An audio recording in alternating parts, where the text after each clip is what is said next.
O CEP, Centro de Estudos e Pesquisas Espíritas, traz para você, amigo do Ideal Espírita, uma demonstração de algumas práticas esdrúxulas existentes dentro de nosso movimento espírita nacional e até mesmo internacional.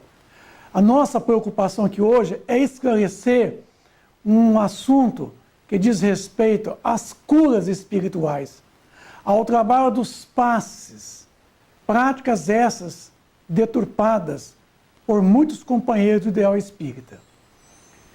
Nessa apresentação, eu não tenho aqui a pretensão de atacar ninguém, nem difamar, nem atacar, mas apontar algumas práticas esdrúxulas vividas por alguns irmãos do nosso movimento espírita, seja ele nacional ou até mesmo internacional. Com isso, acreditamos estar realmente esses nossos irmãos equivocados no tocante à doutrina espírita, no tocante ao trabalho dos passes, no tocante às curas espirituais. Meu nome é Vicente de Paula Cardoso, membro do CEP, Centro de Estudos e Pesquisas Espíritas, Divinópolis, Minas Gerais, Brasil. Temos duas maneiras de aprendermos a doutrina espírita: estudando-a aleatoriamente, sem metodologia, entendendo a mesma do nosso modo, do nosso jeito, entendendo os nossos especulações, imediatismos, nossos interesses pessoais e caprichos, o que não nos tiram do estado de ignorância no qual nós nos encontramos. Que, de certa forma, nós não estamos assimilando a doutrina como realmente ela está para nós. Nós estamos querendo forçar o jogo das coisas para fazer a doutrina ao nosso modo, ao nosso querer. E não é bem por aí o caminho. Segundo, estudando-a seriamente, com metodologia científica, de como ela está para nós. Muitos adeptos querem que os seus princípios doutrinários adequam às suas mazelas, às suas necessidades, seus caprichos, seu imediatismo. O que comprova, ao ser o contrário, somos nós que devemos nos adequarmos aos princípios da moral cristã, de que ela está constituída, dar testemunho de que nós estamos aprendendo com ela, e não fazer dela essas práticas esdrúxulas que nós estamos vendo à solta por nosso movimento espírita. No livro Obras Póstumas, no projeto de 1868, Allan Kardec recebeu da espiritualidade a seguinte frase: somente o espiritismo bem entendido e bem compreendido pode remediar este estado de coisas e tornar-se, conforme disseram os espíritos, a grande alavanca da transformação de toda a humanidade. Com isso, o espiritismo é a chave com a qual tudo se explica de um modo fácil. Se o espiritismo é a chave com a qual tudo se explica de modo muito fácil, por que então que nós tornamos a doutrina tão confusa, tão embaraçosa, tão complexa, tão difícil de entendê-la e de assimilá-la? Allan Kardec, na revista de dezembro de 1863, declarou que a implantação da doutrina espírita se faria em 6 períodos distintos. Vamos vê-los, cada um. 1848, chamado primeiro período, o período das mesas girantes. Chamado período da curiosidade, onde o fenômeno mediúnico ele era ostensivo, com o propósito de poder despertar a humanidade para o que estava vindo a posteriori, que era a doutrina espírita. Então, foi um momento em que a curiosidade bateu em vários países, inclusive em Hydesville, nos Estados Unidos, despertando a humanidade para o que estava sendo planejado pela espiritualidade. Muito bem. Segundo período, o filosófico, com a publicação da primeira edição de O Livro dos Espíritos, que continha somente 501 perguntas. 1857 é marcado o segundo período da implantação da doutrina espírita. O terceiro período, o ano de 1861, o Auto de Fé de Barcelona, quando ali, numa praça, na cidade de Barcelona, foram queimados 300 brochuras, 300 obras espíritas. Então, o Auto de Fé de Barcelona aconteceu no dia 9 de outubro de 1861. Foram queimadas a Revista Espírita, já implantada por Allan Kardec, a Revista Espiritualista, o Livro dos Espíritos, o Livro dos Médiuns, o livro Que é o Espiritismo, fragmentos de sonata, atribuída ao espírito de Mozart, a história de Joana d'Arc, atribuída a Joana d'Arc pela médium Hermance Dufour, que foi uma grande médium, companheiro do Allan Kardec, durante toda a codificação espírita kardeciana. A realidade dos espíritos demonstrada pela escrita direta pelo barão de Guterres-Dubray, que era realmente um tratado maravilhoso, demonstrativo sobre fenômenos mediúnicos daquela época.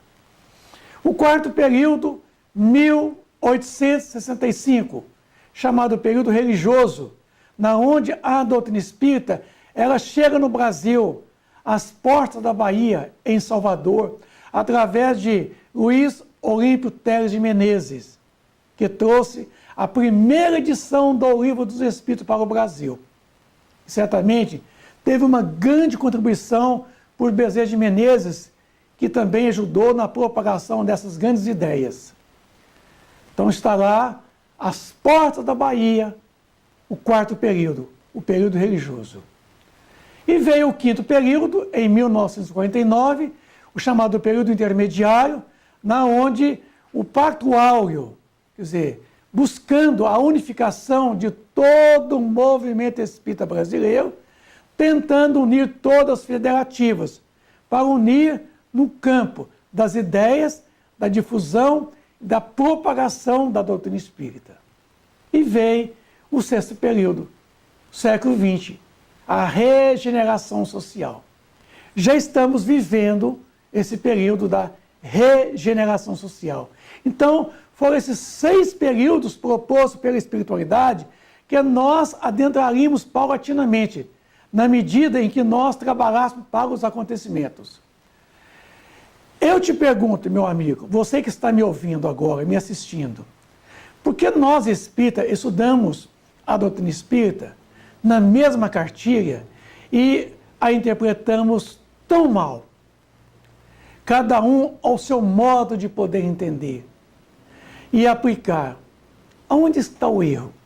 Se eu estudo, se você estuda na mesma cartilha, que são essas obras que vocês estão vendo aí, o Livro dos Espíritos, o Livro dos Médiuns, o Evangelho segundo o Espiritismo, o livro Que é o Céu e o Inferno, o livro A Gênese, o livro Que é o Espiritismo, obras póstumas. Por que então nós estamos falando diferente um do outro? Aonde é que está o erro? Está nessas obras? Ou está em mim? Está em você? Amigo, eu digo para você, nós, na maioria de nós, não estamos vivendo o sexto período. Estamos vivendo ainda o quarto período. Estamos vivendo ainda aquele período do movimento espírita religioso. Embora pareça estarmos avançados, estamos presos num verdadeiro miticismo religioso. onde o magismo, a magia, o magismo agrário, pois nossas práticas estão carregadas de dogmas, de rituais, de celebrações e de etc. Eu acredito que nós estamos vivendo ainda esse quarto período. Nem adentramos o período intermediário, nem adentramos o sexto período. Estamos lá num verdadeiro religiosismo, num verdadeiro miticismo exacerbado dentro do movimento brasileiro. À primeira vista, meu amigo, parece que a maioria dos espíritas estão muito mais preocupados com a cura do corpo físico do que com o próprio espírito. Querem curar o corpo físico à custa, a qualquer custa. Não importa. Não importa o meio pelo qual estão utilizando. Porque eles querem atingir o fim de uma maneira completamente errada, equivocada. Então, parece que a maioria das pessoas que vão no centro espírita vão ali à procura da cura do corpo físico e não da cura do espírito. Eis a minha preocupação com o movimento espírita. O que está acontecendo? Se eu estudei a mesma cartilha que vocês também estudaram, e estamos trabalhando diferente, cada um do seu modo de entender, de viver, tem alguma coisa errada. Eu quero rever com vocês isto hoje. As reuniões de curas viraram uma verdadeira coqueluche dentro do movimento espírita. Filas e mais filas. Enormes filas na porta do centro espírita. Para irmos para as reuniões de cura. Na onde estão prometendo curas de unha encravada até casamento encalhado. Prometendo curas e mais curas. Meu amigo, isso é uma falta de caridade.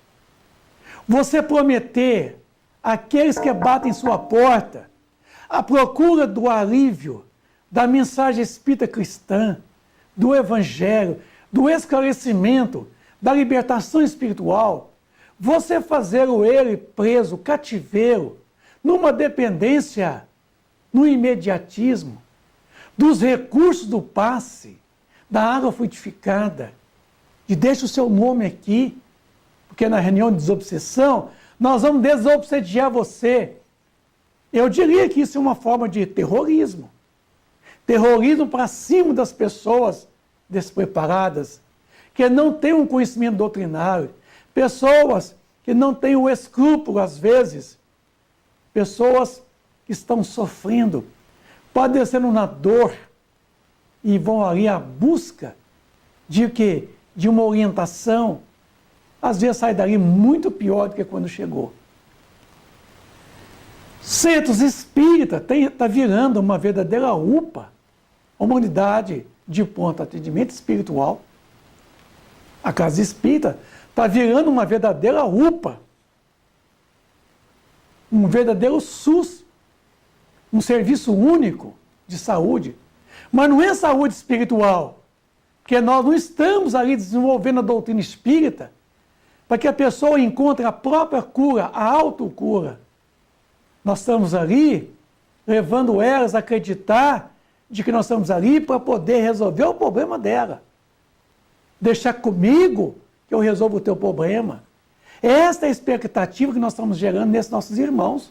Nós não estamos libertando eles da ignorância, do sofrimento.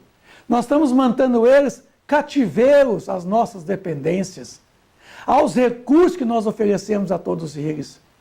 Cá para nós, meu amigo. Dá uma olhada na tua casa, no centro do qual você dirige. Rever as suas atitudes. Rever realmente o trabalho que você e toda a sua equipe está fazendo. Se está de conforme o que a doutrina espírita propõe, que é a cura, é o recurso alternativo, e não o recurso puramente alternativo, como é o passe. O passe não resolve o teu problema. O passe é uma cura imediatista, alternativa. O passe é um paliativo. É tanto que você volta na semana que vem para tomar o passe de novo. porque o que você tomou semana passada não resolveu o teu problema. E fica numa dependência, num papa-passe, como já aconteceu no passado, o papa-hóstia. Estamos repetindo aquilo que nós vivenciamos lá atrás, no catolicismo. Papa-hóstia, hoje papa-passe. A culpa é tua, a culpa é nossa, que estamos fazendo eles dependentes dessa condição. O centro espírita está vivendo hoje um verdadeiro assistencialismo do passe espírita. Assistencialismo. Eu falo para você, está errado. Nós não estamos ali para manter essas pessoas numa dependência do passe espírita. Nós estamos ali para libertar eles dessa dependência, desse imediatismo, fazer com que eles se percebam que a cura está nele mesmo. É autocura. E esta cura virá com a mudança do comportamento, das atitudes, da resignação, conhecendo o Evangelho, introjetando o Evangelho, vivendo o Evangelho. É a única solução definitiva para a cura de todos os males, o Evangelho-terapia. E, no entanto, nós estamos criando dentro do centro espírita um verdadeiro assistencialismo. Cá para nós, meu amigo. Pensa um pouquinho. Salas aonde deveriam estar cadeiras, quadro de giz, biblioteca de livros espíritas para o empréstimo, até mesmo livrarias para a venda de livros, recursos didáticos para a apresentação de palestras instrutivas, enriquecedoras, viraram verdadeiras enfermarias, com macas, com luzes coloridas, com utensílios médicos e hospitalares, prometendo curas e mais curas. Verdadeira UTI espírita, que era a qualquer custo curar o corpo físico na casa espírita. Esse é o papel do médico, meu amigo. Fazendo o trabalho dele, dos médicos, os médicos da terra. Agora mesmo, vamos ter até plano de saúde espírita. Porque nós queremos fazer o papel do médico da terra. O médico estuda 5, 6, 7 anos. Depois faz mais 2 anos de residência, para depois começar realmente a trabalhar. E nós, na casa espírita, sem conhecimento de doutrina espírita, menos ainda de medicina, queremos meter a besta a curar o corpo dessas pessoas. Cá para nós. O que está errado? Tudo. Está tudo errado dentro das nossas casas espíritas. Já já vai ter plano de saúde espiritual. Plano de saúde espiritual da família mesmo, chamado SpiritMed. Não tem Unimed? Né? Não tem aí vários planos de saúde? A gente vai ter carteirinha já já dentro do centro espírita. Você vai chegar, está com a carteirinha, então vai ter o plano de saúde espírita, saúde espiritual. Estamos invertendo, pois estamos fazendo o papel dos médicos na Terra. Em detrimento à verdadeira proposta da casa espírita, que é a implantação da doutrina espírita, do Evangelho de Jesus. Estamos fazendo o trabalho errado. Nosso trabalho é da educação do espírito, contribuindo assim para a sua evolução espiritual, erradicando a enfermidade da mente humana pela evangeloterapia, e exterminando uma vez por todas as doenças, de acordo com a etiologia da medicina. Esse é o papel da casa espírita, é a cura do espírito, é a cura definitiva e não a cura do corpo físico. Tá? Vamos fazer diagnósticos, ressonância magnética espiritual, apresentando tomografia espírita, radiografia do perispírito, mostrando no perispírito, a radiografia, as deficiências do perispírito. Ah, meu amigo, da onde? O centro espírita, no dia das palestras, fica desse jeito. No dia dos grupos de estudo, não tem ninguém. No dia em que tem uma palestra instrutiva, é uma minoria na porta do centro espírita, esperando o centro espírita abrir. Porque muitos abrem, faltando 10 minutos para poder começar a reunião da noite de estudos. Na onde nós estamos, meu amigo? Estamos invertendo os papéis. Estamos querendo tomar o lugar do médico da terra. Por isso que eu digo que muitos hospitais estão em crise.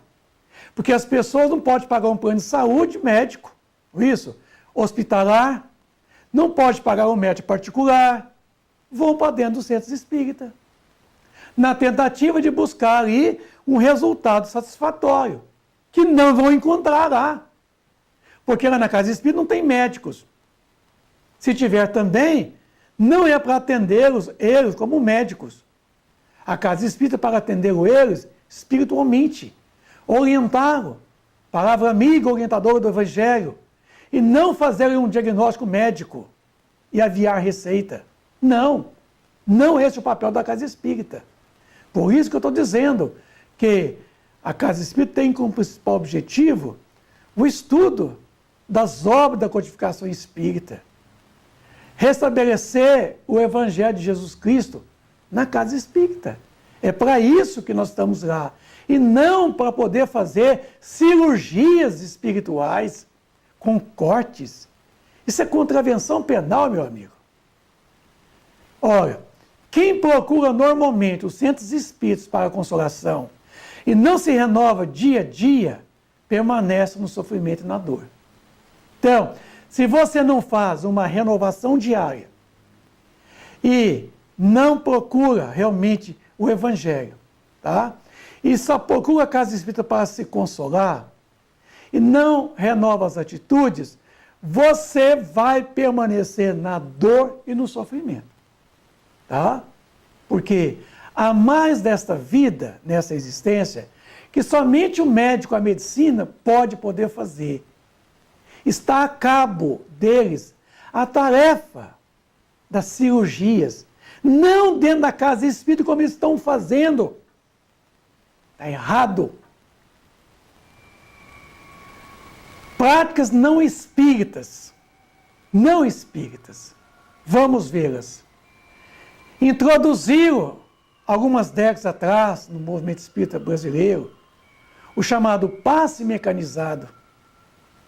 É uma prática não espírita, embora com todo o respeito a ele, o senhor Edgar Armond, quem introduziu a mecânica do passe dentro do movimento espírita brasileiro. Naquela época, valeu, mas o movimento evoluiu, progrediu. As ideias progrediram e estão progredindo. Então hoje, há que vermos que esse trabalho valeu naquele tempo. Hoje podemos dispensá-lo, o passe mecanizado. Porque, estudando o mecanismo do passe, nós verificamos que não existe a mecânica do passe. O passe é um recurso puramente alternativo. Não resolve o teu problema. Não resolve o problema do paciente que nos procura na casa espírita. Ele é um lenitivo, ele é um paliativo, simplesmente. Ele é momentâneo. É tanto que tem casa espírita que receita, que tem que tomar dezenas de passes. Eu não sei por quê. Por quê? Dezenas de passes. Se o primeiro passe não valeu, o segundo não valeu, o 10º, o 20º, o 30º, vai valer? Tem alguma coisa errada, meu amigo? Eu considero isso um contrassenso, uma contradição, tá? Então, esse passe mecanizado não é uma proposta espírita, embora foi introduzido no movimento espírita. Nós estamos abolindo ele. Com o tempo ele será abolido. Agora, cá para nós, meu amigo, o que está acontecendo com essa mecânica do passe? Pessoas altamente esclarecidas, ainda vivendo esse passe mecanizado, essa coreografia do passe, Esse deslizar as mãos, tentativa de pegar os fluidos e jogarem para trás, como se estivesse lavando a aura do paciente, retirando os fluidos com as mãos e jogando ainda no ambiente, infestando o ambiente.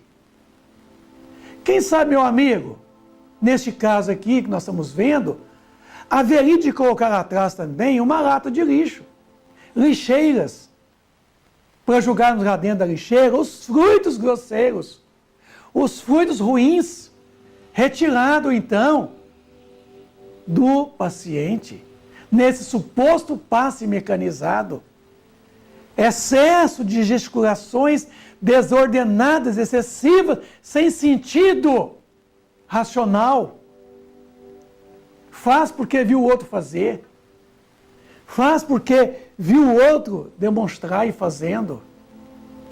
Meu amigo, esse tempo já passou desse passe mecanizado.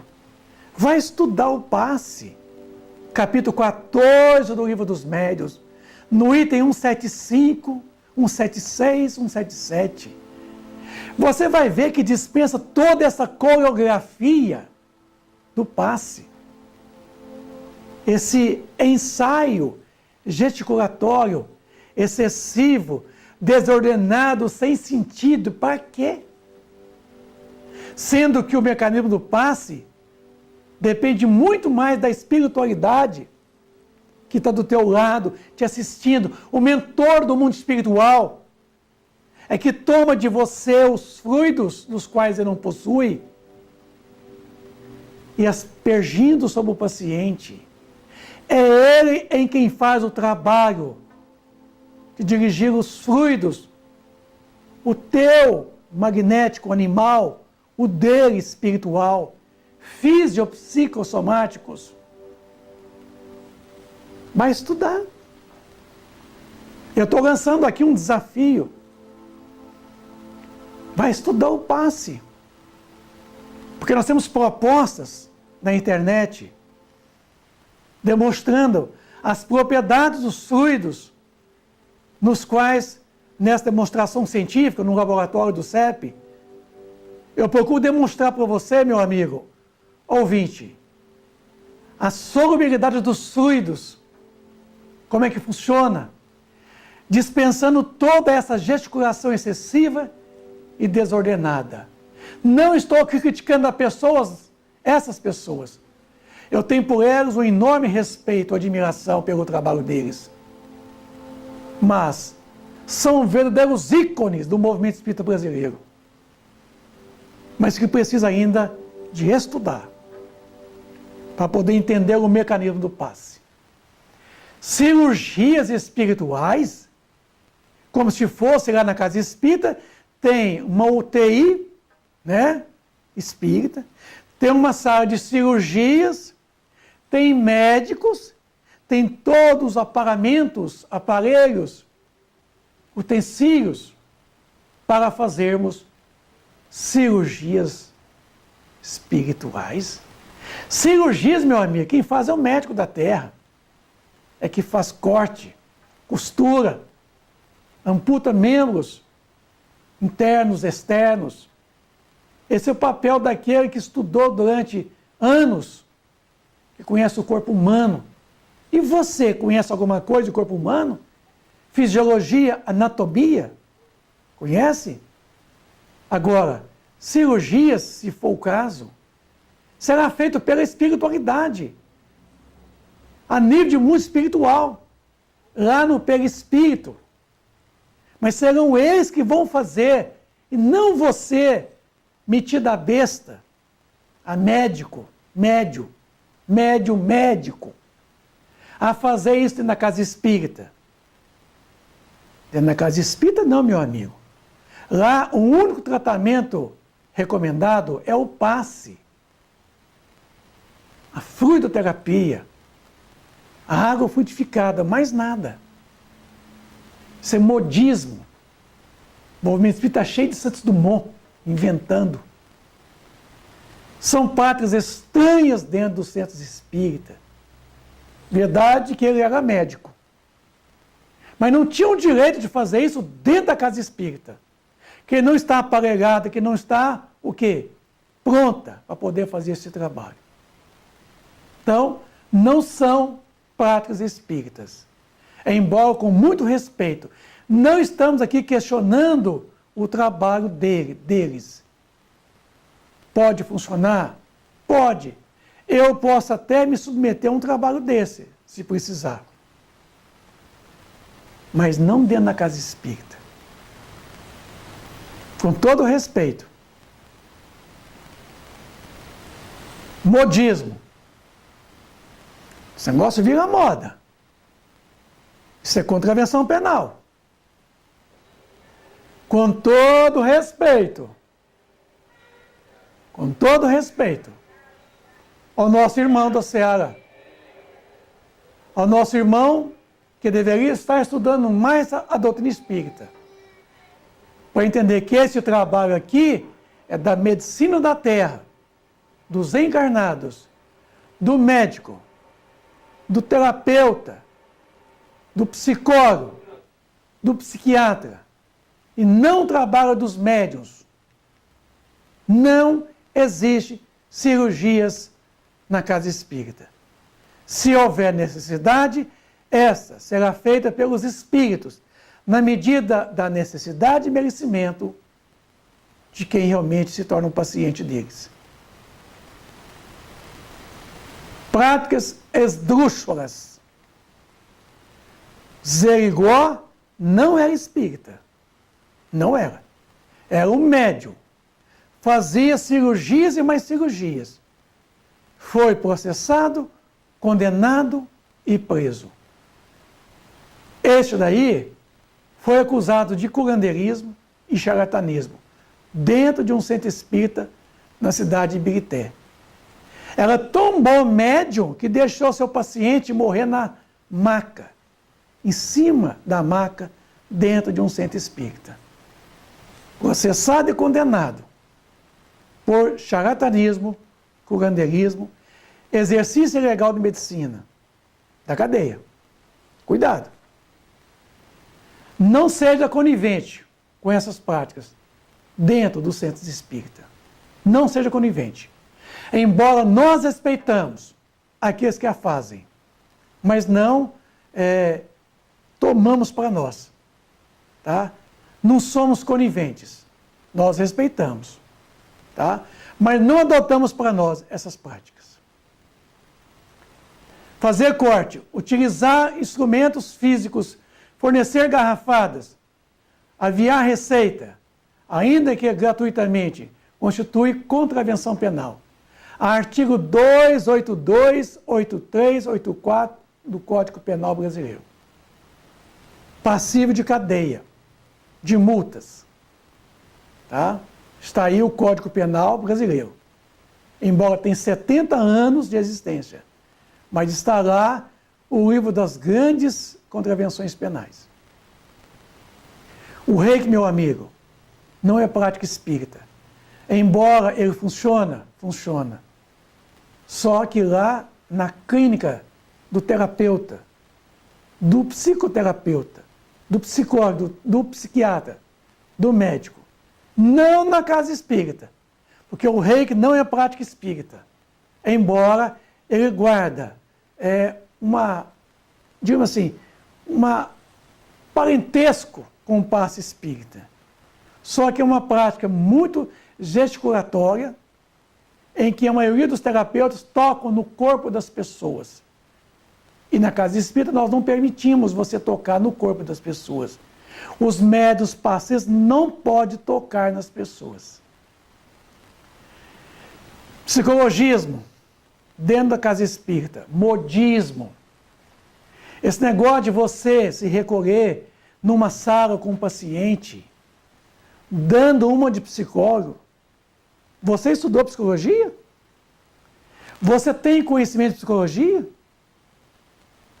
Verdadeiro psicologismo, vulgarização da psicologia dentro da casa espírita, feita por pessoas inescrupulosas, que não conhece nada da mente humana, de psicologia, se mexe a besta a dar orientação psicológica, entrando em minudências, particularidades das pessoas, interferindo até mesmo nas atitudes das pessoas.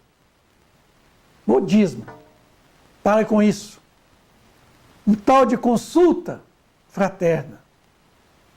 Às vezes pessoas que não têm as menores das condições, nem para si, se colocam como atendentes em trabalho de consulta fraterna, de assistência fraterna, de acolhimento fraterno. Olha, meu amigo, olha a sua responsabilidade em permitir que qualquer pessoa vá sentando numa sala e dando orientações pessoais, orientações de foro íntimo, sem um preparo técnico, sem um preparo doutrinário. Você vai ter que responder por todas as consequências que advirão dessas pseudas orientações inescrupulosas. Passe virtual, inventar um tal de sala virtual, na onde pelo seu computador, seu notebook, pelo seu celular, você entra numa sala virtual e ali uma gravação te induz você a uma atitude, entende? De que você entra nessa sala e ali toda uma sugestão hipnótica leva você a tomar atitudes mentais, comportamentais, até mesmo físicas. Passe virtual. Se nós adotarmos isso dentro do movimento espírita, daqui a pouco ninguém vai no centro espírita. Para quê? Eles vão lá mais para tomar o passe. E se nós criarmos o passe virtual, uma sala virtual para receber o passe, de casa mesmo. Eles vão entrar na internet e vai na sala virtual tomar o passe. Aí eu vou te perguntar, meu amigo, e aquelas energias fisiológicas, magnetismo animal, da qual o paciente precisa receber, na sala virtual vai ter essa energia animal? Poderia até ter espíritos atendendo, sim, a necessidade, a súplica de um paciente. Mas eles não precisam de ir lá numa sala virtual. Eles vão até o paciente. Crede que tudo que pedirdes pela oração, haverei de conseguir. Então, basta que o paciente faça a sua oração, a atitude de recolhimento, de súplica, pede a Deus. E Deus permitirá que o bom espírito vá até você, o paciente. Não precisa de ir lá na sala virtual, num provedor,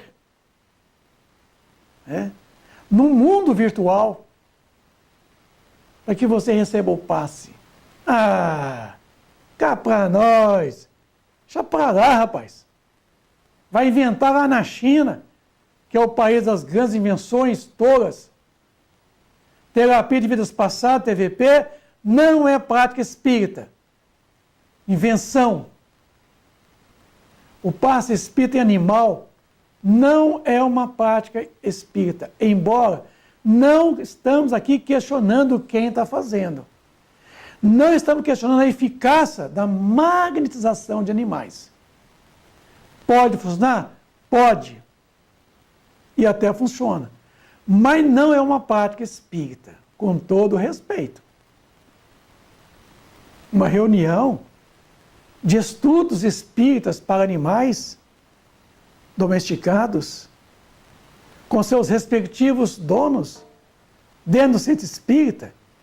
Imagina, meu amigo, uma reunião contendo ali 30, 40, 50, 100 pessoas com seus cãezinhos, com seus gatos, sentado no salão do centro espírita. Você acredita mesmo nesse ambiente? Os cães começam a latirem, a fazer xixi e cocô por todo o reduto do centro? Meu amigo, vai desculpar. Cirurgias em corpo de animal, vai fazer na tua clínica. Se não tem uma clínica veterinária, faça lá. Agora, criar um centro espírita para você tratar os animais, um centro espírita pet shop, um centro espírita para atendimento de animais em geral, especializado em cães domesticados, vai inventar lá bem longe, porque essa prática não é espírita. A casa espírita é para a frequência do homem, dos homens, de você, homem paciente. Com relação aos animais, funciona, mas não na casa espírita. Não haverá centros espíritas pet shop. Isso é mera invenção. Não tem o que fazer. Está inventando. Vai inventar lá longe na China. Com todo respeito. Com todo respeito. Com todo respeito e admiração a essas pessoas que lançam essas práticas esdrúxulas. Eu digo esdrúxula porque ela não é do naipe, do feitim da casa espírita. Viu? Não é o modelo espírita. Não é proposta espírita. Embora tenha sua eficiência. Como terapia, luzes coloridas. Funciona. Técnica de cromoterapia. Não dentro da casa espírita. Lá dentro do consultório do quê? Do terapeuta. De recursos alternativos. Psicoterapeuta. O psiquiatra, o médico. Lá na clínica dele. Funciona. Não é uma proposta espírita. Apometria. Não é proposta espírita. Crede, meu amigo. Foi introduzida por José Lacerda, em Porto Rico, e hoje a apometria tomou uma conotação completamente contrária ao que o senhor José Lacerda se propôs para o movimento espírita naquela época. Não é prática espírita. Pode até funcionar. Então, são espíritas inescrupulosos que lançam mão desses recursos para atravancar o movimento espírita brasileiro. Não está na proposta espírita. Tá bom? Não passa de um modismo. Agora, desobsessão por correntes magnéticas. Meu amigo. Desobsessão é autodesobsessão.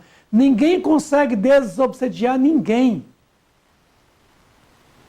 Se eu me obsediei, estou obsediado, a cura está em mim. Então é autodesobsessão. Agora, esse negócio de fazer um processo desobsessivo por etapas, tratando o perispírito, arrancando espíritos obsessores, a unha e dente. Invenção, meu amigo. Vou sair fora desta. Agora, farmácia dentro do centro espírita? Isso é prática espírita. Isso é contravenção penal. Artigo 282 do Código Penal. Vai desculpar, meu amigo. Isso é prática espírita, não. Pode ser de qualquer outro. Homeopatia. Funciona. Mas não é prática espírita. Fitoterapia, quer dizer, a cura através de quê? De remédios, de plantas, de chás, de garrafadas. Funciona, mas não é a proposta espírita. Tem gente tentando colocar dentro do movimento espírita garrafadas. Contravenção penal, hein? Artigo 283 do Código Penal, toma cuidado. Curanderismo, charlatanismo, 284 do Código Penal. A acupuntura funciona, é uma prática milenar, funciona, mas não é da casa espírita. viu? É da prática do técnico, do médico, do IN. Funciona, funciona. Não é espírita. Massagem na coluna vertebral, meu amigo, você vai quebrar o caboclo no meio uma hora. Você, por acaso, é fisioterapeuta? Mesmo que você fosse, essas terapias aqui é feita na clínica, lá no hospital, e não dentro do centro espírita. Pegando o caboclo, botando em cima de uma máquina e dobrando ele no meio. Ai, você vai alejar alguém em qualquer hora. Depois você vai pagar mico, você vai ver. Pomada vovô Pedro, funciona? Funciona. Eu posso até precisar e usar, mas não é proposta espírita, viu? É a proposta que tem que ser feita pela medicina, porque aqui é um medicamento manipulado pela drogaria, pelo laboratório, pela farmácia, não pelo centro espírita. Então isso aqui é a utilização de produtos químicos, fazendo uma pomada.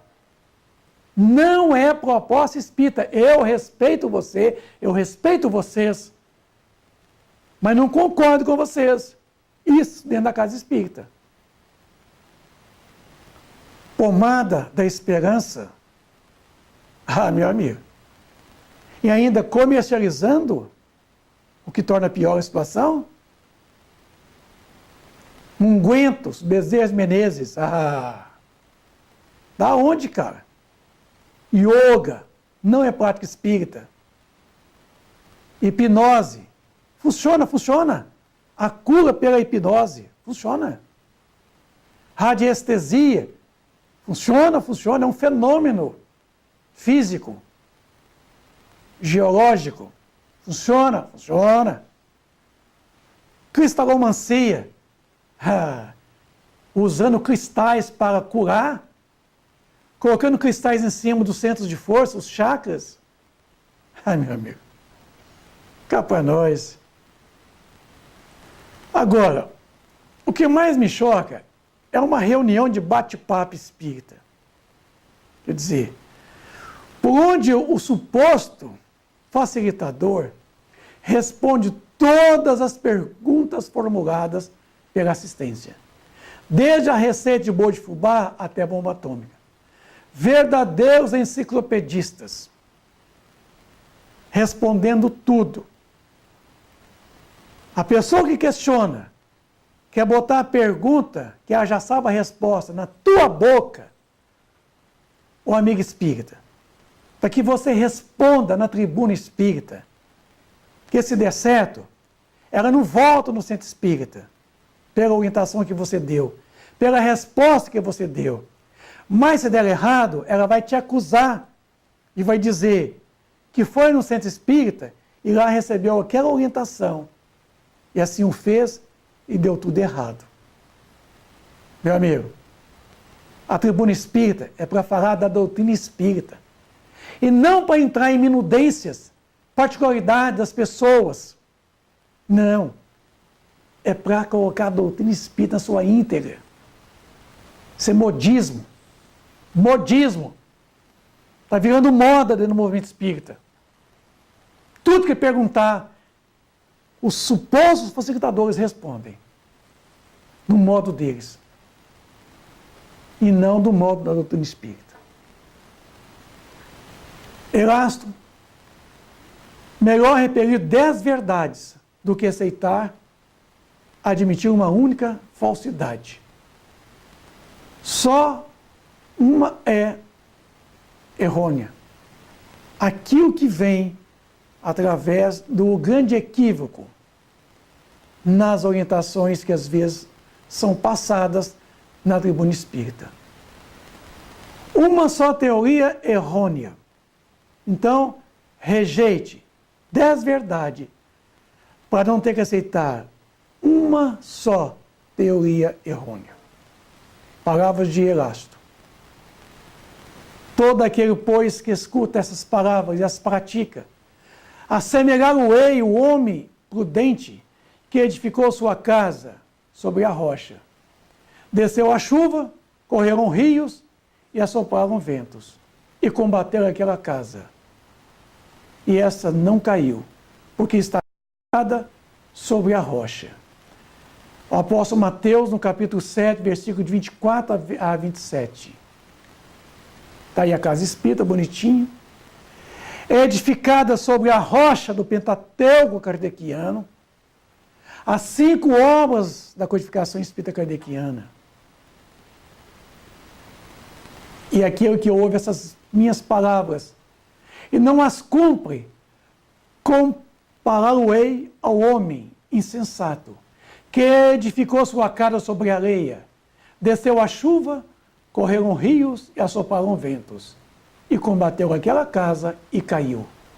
E foi grande a sua queda. Meus amigos, chuva não vem de cima, ventos não vêm de medianamente, e o rio não vem de baixo. Chuva, ventos e rios significam forças. Forças que vêm de cima, que vêm do meio, que vêm de baixo. Aqui nessa palavra, essas forças significam aquelas forças espirituais que atuam sobre nós, os espíritos. Vindo dos espíritos superiores, dos bons espíritos e dos espíritos inferiores. Agora, pense bem, na onde você está edificando a sua casa? Na rocha? Porque se em cima da base da mentira, da hipocrisia, da dúvida, da ignorância, olha o que aconteceu com a casa. Verdadeiro monte de entulho. Caiu tudo. Porque não foi edificada sobre a rocha do Pentateuco espírita kardeciano. Essa casa vai ruir na sua base. Então, o seu conhecimento, os seus empreendimentos que você tem feito em termos de conhecimento, cairão todo por terra. O apóstolo Mateus retrata nessa passagem o tipo do homem prudente como sendo aquele que edifica o seu conhecimento sobre a base sólida, sobre a certeza, sobre a verdade, a fé verdadeira, que não titubeia, a fé que não vacila. A chuva, o vento e o rio representam, então, essas forças superiores e inferiores sobre a casa. E quando edificada sobre a base da codificação espírita kardeciana, esta não cai, porque ela está fortalecida. Com relação ao homem sensato, é aquele que edificou o seu conhecimento sobre a base da dúvida, da incerteza, da hipocrisia, da mentira, da ignorância. E vem a força do vento, a força do rio, que representa forças inferiores, medianas, desfazendo tudo que até então se conhecia em termos de doutrina espírita. Jogando tudo no chão, todo o conhecimento que você adquiriu. Este não tem, digamos assim, a proteção das forças superiores. Restando para ele a influência de encarnados que se encontram em cima do muro, despreparados para orientarem os outros. E mais ainda, completa influência dos espíritos inferiores, impedindo o progresso deles, atrapalhando deles buscar os estudos sérios com cunho doutrinário dentro da casa espírita, e ficam a espreita de espíritos pseudo-sábios, zombeteiros e mentirosos. E aí, em que base, meu amigo, você está assentando o seu conhecimento? Nessa base sólida da codificação espírita kardeciana? Ou na base da dúvida, da mentira, da hipocrisia? Vai cair tudo por terra. Fique atento. Então aí, meu amigo, Sob Bezerra de Menezes nos colocou que a cada 70 anos o movimento espírita passa por uma grande transformação que iniciou no ano de 1860, com a consagração das origens das bases doutrinárias, que veio culminar no ano de 1930, o tempo de difusão, que é a intensificação do conhecimento dentro de um crescimento ordenado e defensivo, na elaboração de um perfil puramente filosófico da doutrina espírita, da qual nós já passamos. É o tempo da divulgação, da difusão. E foi até o ano 2000. De 2000 até 2070. É o ano da maioridade. É o ano da aplicação de todo o conhecimento adquirido. É o ano da maturidade, do amadurecimento. É o ano pelo qual nós estaremos realmente vivenciando tudo que nós aprendemos com a doutrina espírita.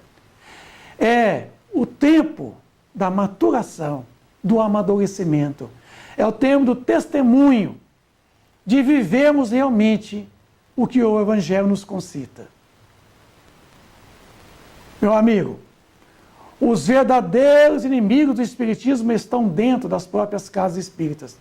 Eles não querem acabar com o movimento espírita, querem torná-lo inoperante.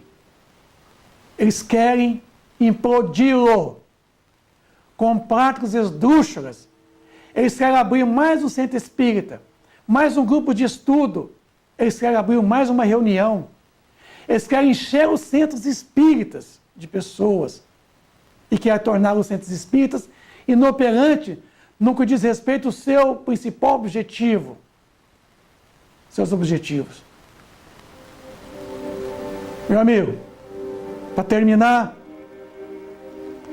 não promete a cura aos pacientes que vão à casa espírita. Não promete. Diga para ele que a cura dele está nele mesmo. É uma autocura. Devolve para ele a atitude dele mesmo encontrar em si mesmo os recursos definitivos para a cura de todos os seus males. Aqui eu falo da passar do cego de Jericó, que o homem, sabendo que Jesus passaria pela redondeza, ele foi à procura de Jesus. Só que esse homem era cego. E esse homem tentava então ver Jesus, mas ele não via Jesus, ele ouvia Jesus. E ele gritava: mestre, mestre, mestre. E de repente, todas aquelas pessoas que estavam em volta desse cego diziam: não grite, porque gritas. Aí Jesus, ouvindo o cego de Jericó, aproxima dele e dirige ao cego: que queres que te faça?